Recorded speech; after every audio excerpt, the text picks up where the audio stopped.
Hi, I'm Malcolm. Cynthia. So, you're new here? Yeah. My dad wanted to get away from Manhattan, but I think the real reason is that my mom's remarriage hit him pretty hard, and he thinks that a new environment would help. The truth is, nothing's been the same since my brother died in the boating accident. Malcolm's reaction was my same reaction when I first saw this as a kid. I was so young that I honestly didn't understand a word she was saying. It takes a certain age before you really recognize and appreciate a Manic Pixie Dream Girl. Just kidding. What? Get a room. So this is Cynthia, and she doesn't actually appear in too many of the episodes, which is a shame because she and Malcolm have amazing chemistry and they could have really explored her. In fact, I think the reason why she fits the Manic Pixie Dream Girl trope so well is because she doesn't get enough character growth. But this episode is so cute because it represents a specific type of person and all of us have met. All of us fail to appreciate the uniqueness and the joys that this type of person brings until it's too late. And this episode is like a mini version of that. Malcolm is a little annoyed at her after a while, but then eventually realizes that, oh, I actually do like this Cynthia girl. And the ending was always kind of funny. When I first saw it, it kind of made me mad. I was like, why is this girl always hitting people? But from her perspective, it makes a lot of sense.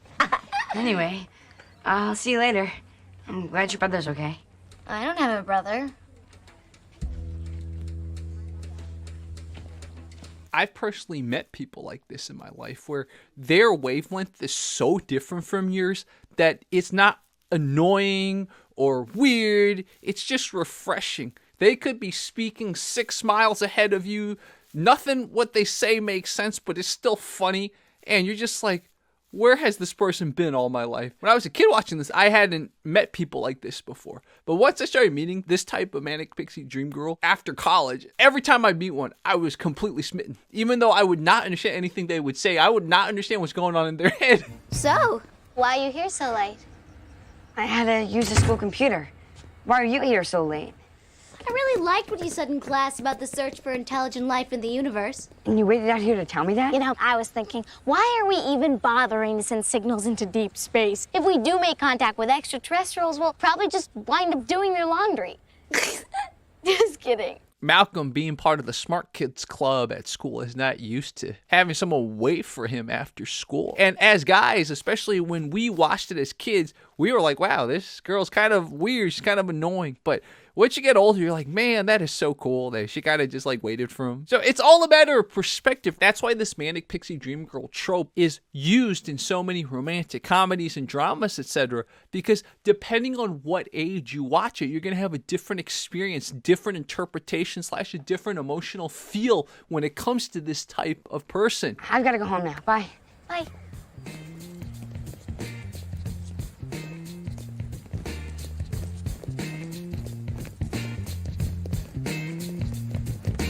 There's something hilarious about this, right? Obviously, from a more broad angle, it's a little stalkerish. Some people, they just really want to be your friend, right? And this is a comedic way of featuring that. In fact, shout out my friend David. My friend David, it wasn't a girl, it was just a younger freshman, I think, when David was older in high school, but the freshman just wanted to be his friend, and the freshman followed him home.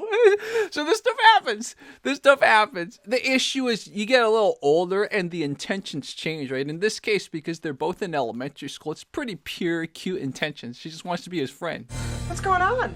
Some weird new girl from school actually followed me home. Really? Is she cute? Hey, is this what that whole boxer shorts thing is all about? Mom, please don't.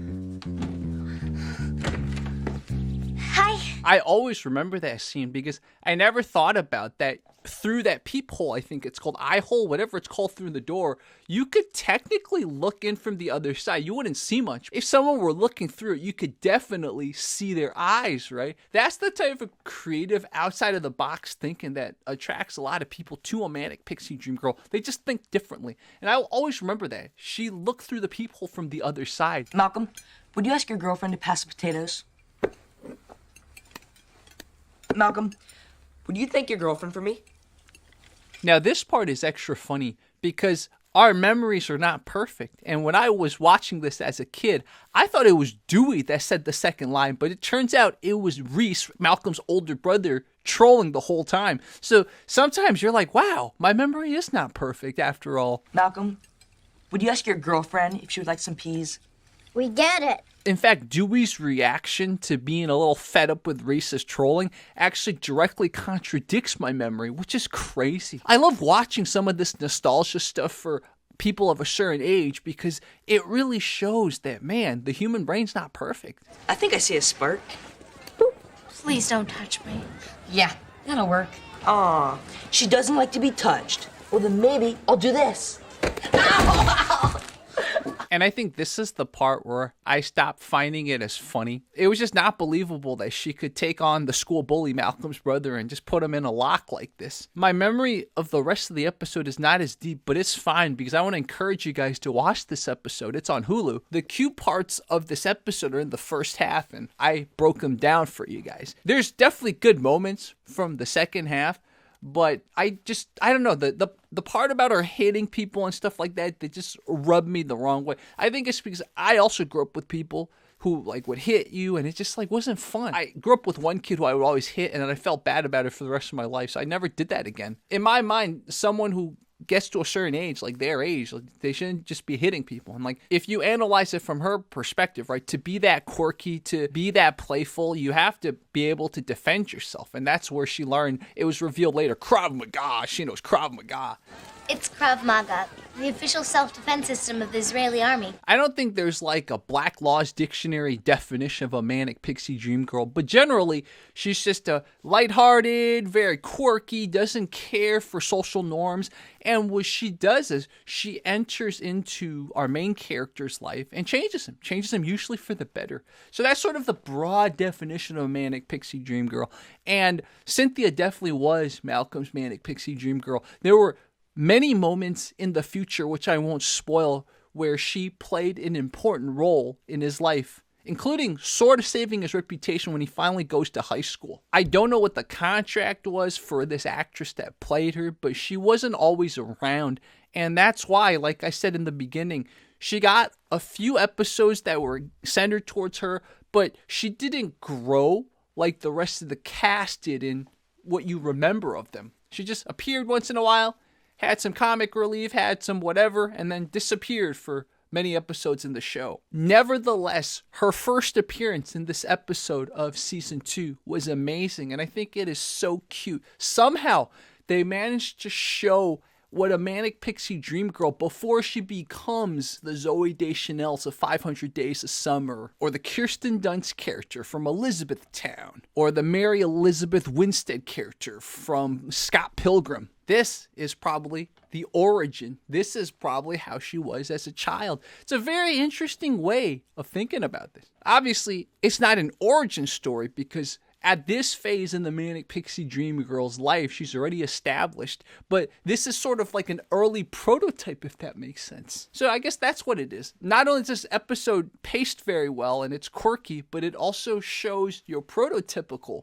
Manic Pixie Dream Girl at the elementary school era of her life. And we look at it through Malcolm, who's a person that's a little bit quirky also, that's a little bit outcast, but is perfect to represent often the type of person that wishes or does have a Manic Pixie Dream Girl in his or her life. This is one of my favorite episodes of Malcolm in the Middle, and I might do a whole series on Malcolm in the Middle, depending on how this episode does. So leave your comments, guys. Which episodes of Malcolm in the Middle do you guys want me to break down? Shout out everyone.